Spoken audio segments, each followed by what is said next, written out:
সকলকে ক্ষমা করে দাও। আয় আল্লাহ আমাদের সকল গুণাগুলো মাফ করো। আয় আল্লাহ গতকালকে বিমান বিধ্বস্ত হয়ে যে সমস্ত ছাত্রছাত্রী, আয় আল্লাহ অনেক মানুষ হতাহত হয়েছে, মৃত্যুবরণ করেছে। আল্লাহ তাদের মাফিরাতের জন্য আমরা দোয়া করতেছি। আয় আল্লাহ তুমি তাদেরকে মাফ করিয়া দাও। আয় আল্লাহ তাদেরকে মাফ করিয়া দাও। আয় আল্লাহ তাদেরকে জান্নাতুল ফিরদৌস দান করো। আয় আল্লাহ যারা জীবিত আছেন তাদেরকে হায়াত তৈয়বা দান করো। শারীরিকভাবে সুস্থতা দান করো। আয় আল্লাহ অনেকে হাসপাতালে চিকিৎসা নিয়েছে, আল্লাহ তাদেরকে সুস্থতা দান করো। আয় আল্লাহ বাংলাদেশের সমস্ত শিক্ষা প্রতিষ্ঠানগুলিকে তুমি এই সমস্ত আপদ বালা মুসিবত থেকে তুমি হেফাজত করো। আয় আল্লাহ এই দম বড় ধরনের দুর্যোগ থেকে তুমি হেফাজত করো।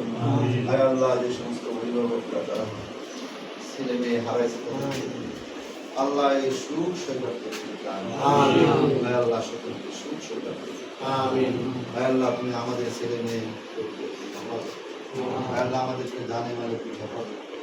আসমানি জবান কবর হেফাজত করো। ربنا تقبل منا انك انت السميع العليم وتب علينا انك انت التواب الرحيم صلى الله تعالى على خليفته محمد وعلى اله وصحبه امين امين ثم لا اله الا الله